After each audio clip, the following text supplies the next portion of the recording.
안녕하세요. 주식 셰프입니다. 네, 주말 잘 보내셨습니까?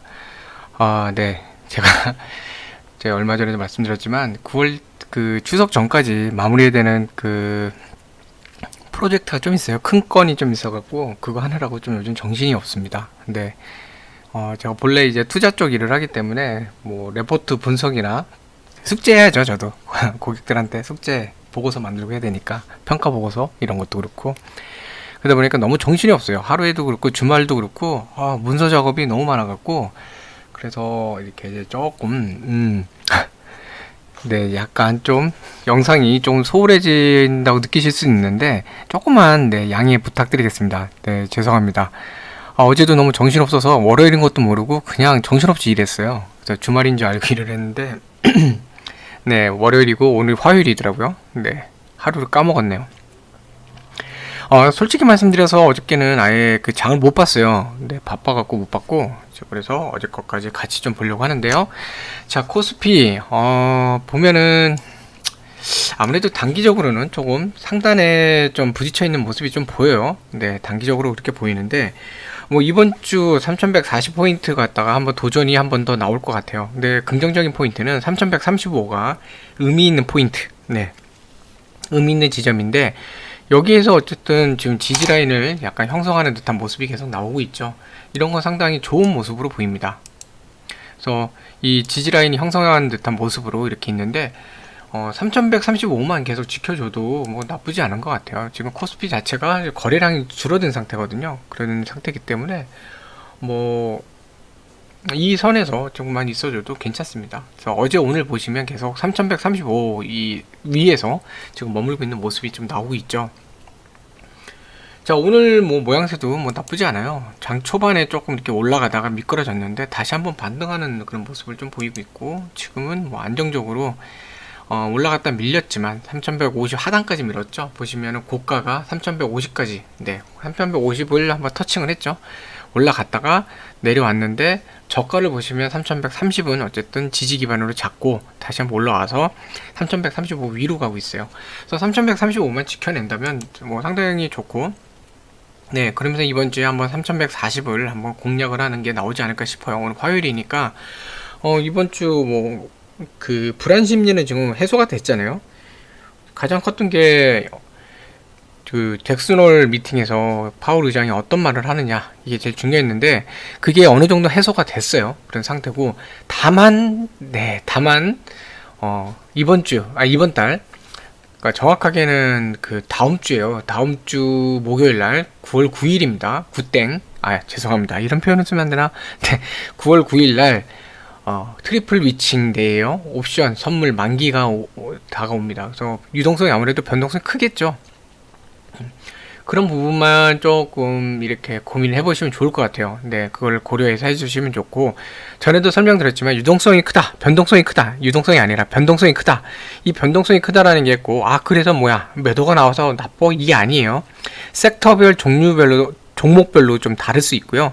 어떤 거는 말 그대로 진짜로 갑자기 뭐 장 후반에 거의 뭐 동시효과 때 그런 경우도 있는데, 장 막판에 매도물이 확 나와갖고 뭐 갑자기 훅 내려가는 경우도 있어요. 네, 그런 경우도 있어요. 빠지는 경우도 있는데, 또 어떤 종목들은 뭐 섹터도 그렇고, 그러니까 섹터가 이제 업종이죠.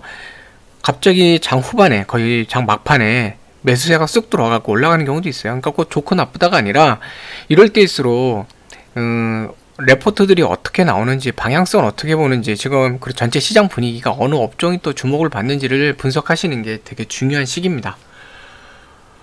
참고로 제가 볼 때 요즘 여러 가지 사이클을 지금 분석을 하고 있는데, 최근 들어서는 핫한 게 이제 수소 쪽인 것 같아요. 왜냐면 전기차로 바로 넘어가기에는 인프라 구성도 그렇고, 여전히 배터리 문제가 좀 있잖아요. 배터리 문제도 그렇고, 배터리 충전 쪽도 그렇고, 뭐 여러 가지 그런 문제들이 있다 보니까, 바로 전기차로 가는 데에서는 조금 무리가 있는 것 같아요. 무게도 그렇고요.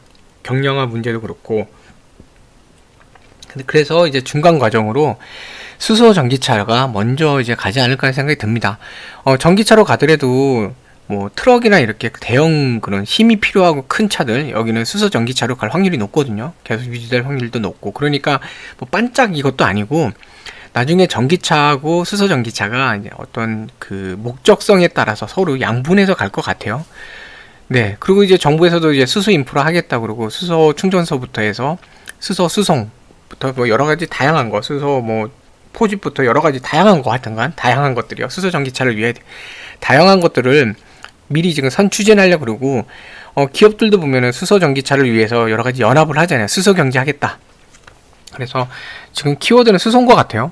제가 최근에 이제 막 바빠갖고 놓쳤던 게 있는데 전에 한번 이제 리뷰한 적은 있죠. 그래서 상하 프론테크 한번 쭉 봤었죠. 그때 보고 나서는 좀 잠시 이제 답답한 흐름도 있었는데 최근에 한번 상하 프론테크 한번 이제 쐈죠. 쫙 올라갔다 왔는데 저도 놓쳤어요. 네, 딴짓하다가 놓치긴 했는데 일하느라고 바빠갖고 그러긴 했는데 아무튼 지금 최근에는 네, 수소 그런 쪽이 핫한 것 같고 전기차 쪽에서는 지금 전기차 화재가 나잖아요. 화재가 나면은 그거를 화재 났네 그래서 당분간 LG화학은 이런 이슈건들이 좀 해결돼야지 좀 들어가신 게 맞는 것 같아요. 그리고 LG 엔솔 자체도 지금 상장 여부가 불투명이기 때문에 상장이 안 되면은 그걸 바탕으로 해서 하려고 그랬던 그 현금 확보가 조금 늦춰지는 경우도 있거든요.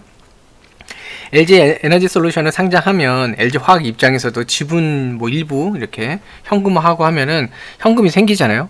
근데 그런 것도 좀 차질이 생길 수도 있고 막 그렇기 때문에 LG 화학은 조금 지켜보셔야 돼요. 그런 건들 해결될 때까지. 자, 그러면 화재가 났다 그러면은 배터리 리콜을 하죠. 네. GM에서도 그렇고 지금 배터리 이제 리콜을 많이 하잖아요. 그럼 그 리콜한 배터리 뭐예요? 폐 배터리잖아요. 그럼 어떻게 해요, 그거를?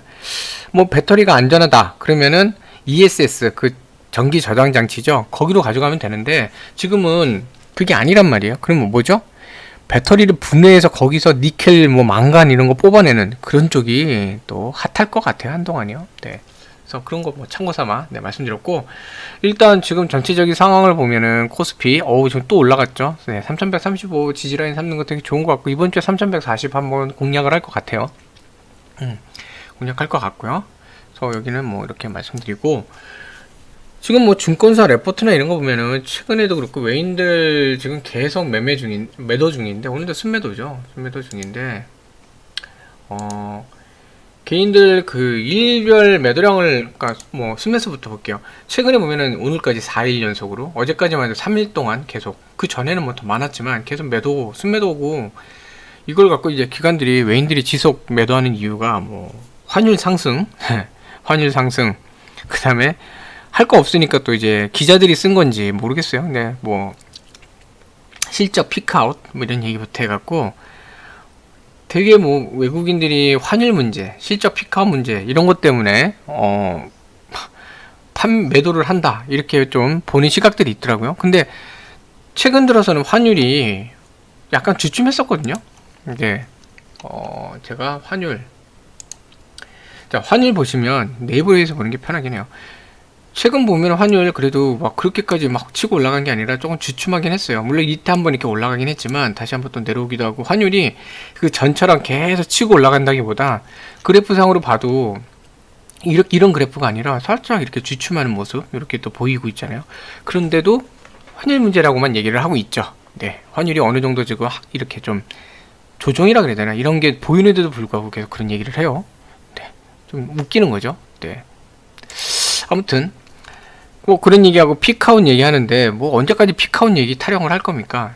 뭐 기업들이 더 이상 투자 안 하나요? 다른 사업 안 하나요? 과거 것만 갖고 피크아웃 하고 그러고 있는데 어디 레포트 보다 보니까 그나마 좀 신빙성 있어 보이는 그게 있어요. 네, 그게 뭐냐면 네, 제가 이거 하려다 갑자기 뚝 이게 화면이 꺼지는 바람에 네, 다시 이렇게 좀 합니다.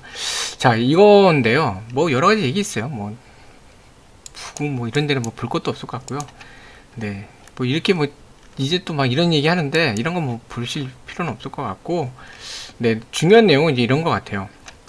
일부 시중은행의 신용 대출 요건이 강화되어 개인 투자 중심의 신용 위축 우려. 이건 좀 수긍이 됩니다.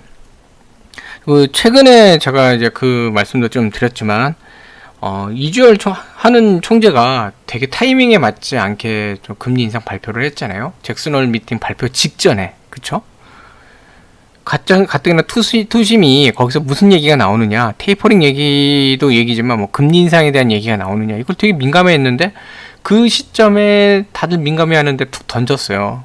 그러니까 외인들의 반응은 금리라는 노이로제가 있는 상태에서 금리를 던져버린 거거든요. 그러다 보니까 그 금리 인상이라는 거 또 한 번 더 한다 그랬잖아요. 자, 이제 금리 인상이 현실화된 한국에 대해서는 투심이 어느 정도 가라앉을 수밖에 없는 겁니다. 네. 그리고 이런 대출까지 막다 보니까 소위 개인들이 투자하는 금액도 줄 수밖에 없는 거예요. 그러니까 한마디로 외인들 입장에서는 유동성이 줄어든다, 이렇게 볼 수밖에 없는 거죠. 그러니까 외인들의 입장에서는 매도가 나올 수밖에 없어요. 자, 그러면 여기서 이렇게 또 설레발 치는 것처럼 이렇게까지 또 완전히 지금 외인들의 상황이 안 좋냐. 자, 여기서 보시면 돼요. 순매도 규모 많어, 다시 이렇게 많아지고 있네. 근데 이 정도까지는 아니에요. 그쵸? 자, 그럼 외인들은 결국 셀코리아를 하는구나, 완전히 이제 팔아 제끼는구나. 자, 볼게요. 매도를 봐야 된다 그랬죠. 매도 규모 보시면 오늘 11시 40분에 이 정도면 조금 뭐 늘어날 수도 있지만, 전반적으로 매도 분위기는 이때 피크를 치고 나서 좀 줄기 시작했고, 제가 전에도 말씀드렸죠. 외인 매도 규모 2조 3천억 4천억 이 정도 규모는요 평상시 수준이에요. 많이 줄고 있어요.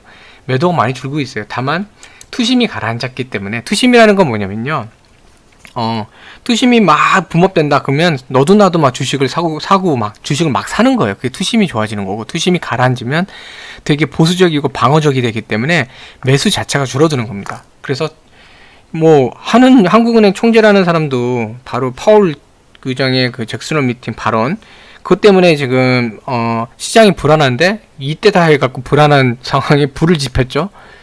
그런 행동을 하지 않나.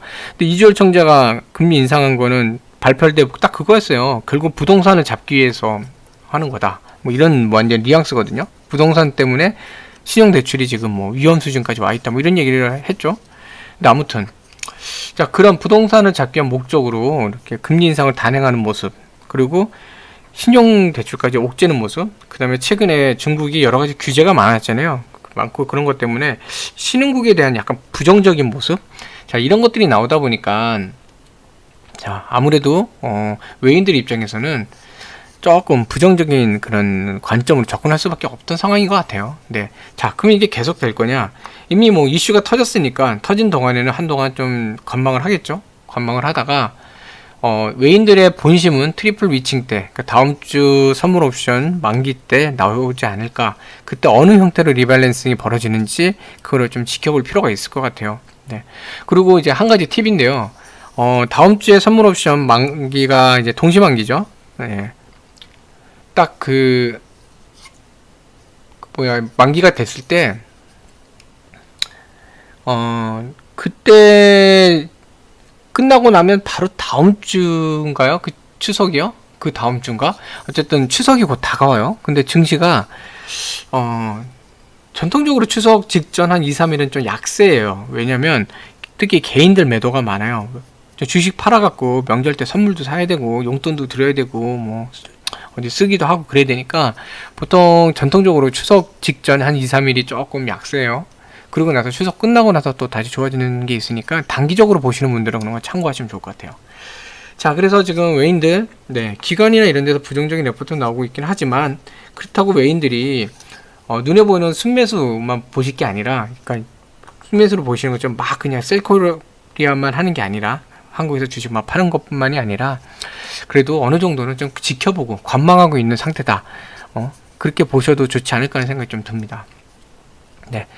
결국 이제 외인들 저렇게 대거 이탈하는 게 아니라 이제 어느 정도 매도세가 나온 상태고, 그러면 이제 리포지셔닝도 해야 되고 리밸런싱을 해야 되니까 결국 이제 선호하는 종목들 찾아갖고 다시 한번 재투자를 할 거예요. 그럼 금리 인상기에 맞는 것들, 네, 그런 걸 하게 될 거고, 좀 저평가된 종목들 이쪽도 아마 이제 좀 매수세가 들어가지 않을까 하는 생각이 들고요. 그 다음에 수소, 그 다음에 전기차 배터리, 네, 폐배터리 재활용 쪽, 이런 쪽들, 그 다음에 전기차 관련 이제 원료들, 이런 쪽이 조금, 좀, 수혜를 보지 않을까. 그리고 이제 DDR5 쪽, 그쪽도 수혜를 보지 않을까. 그런 생각이 좀 드네요. 자, 그래서 이렇게 좀 정리를 드렸고요. 시황은, 솔직히 제가 이제 안타까운 부분이 영상을 보면 시황 쪽이 제일 조회수가 적어요. 그러니까 제가 조회수가 적어서 안타깝다는 게 아니라 큰 그림을 봐야 그 다음에 세밀한 그 투자가 가능한 건데, 여전히 이제 개인 투자자분들 중에 보면은 내일 이거 급등한대더라, 이거 뭐 지금 사면 돈 버는데더라, 이런 쪽이 좀 관심이 많은 것 같아서 좀 안타깝습니다.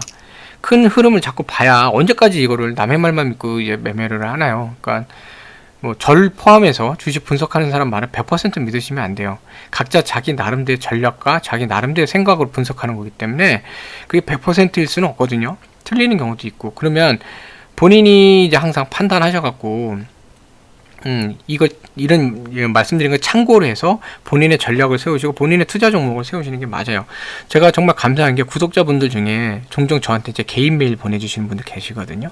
근데 그런 분들 보면은 각자 본인이 있는 섹터 있잖아요. 업종이나 이런 데 있으신 분들 있잖아요. 네. 그러니까 회사 얘기는 안 하세요. 그건 내부자 거래이기 때문에 그건 안 하는데 업종에 대한 얘기들. 그쵸? 그리고 약간 본인이 관심이 있어갖고 그동안 공부했던 회사에 대한 것들, 이런 거 있으시면은 제가 방송한 거 내용에 이제 곁들여서 설명해 주시는 분들도 계세요. 너무 감사드리거든요. 야, 근데 그런 부분들은 뭡니까? 제가 설명한 거 바탕으로 본인이 더 알고 계시는 거 바탕으로 또 분석하니까 종목 접근도 더 잘 하실 수 있는 거고, 네, 아무래도 투자도 더 이제 좀 안정적으로 하실 수 있는 거죠. 네. 자, 그래서, 저는 이제 어쨌든 이 시황 쪽 되게 중요하게 보는데 이런 쪽도 공부 많이 하시면 좋을 것 같아요. 네. 자, 시청해주셔서 감사합니다. 이번 한 주도 성공적인 매매 하시는 한 주 되세요. 네, 화이팅입니다.